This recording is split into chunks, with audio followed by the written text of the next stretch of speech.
তারপরে বইয়ের মজাটা দেখাবো। আমার কি আনন্দ, কত সুন্দর আজকে আমি ঘুরতে পারবো। কত ফুলের বাগানে এসে গেছি আমি।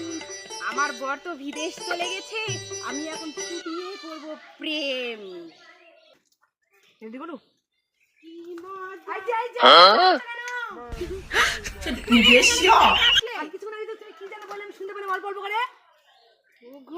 আমি কিছু বলিনি তো। আমার কান্না কি ঠসা না বেড়া? কি শুনতে পেলে? কি শুনতে পেলে? কি যেন শুনতে পেলাম যে প্রেম করানো না কি বিদেশ যাওয়ানো না কি এরকম বুঝতে পারলাম। এরকম বুঝতে পারছো? হ্যাঁ। আমি সেটা বলিনি গো। আমি বলছি আমার স্বামীকে আমি বিদায় দিয়ে দিলাম, আসলে করে আদর করব আমি।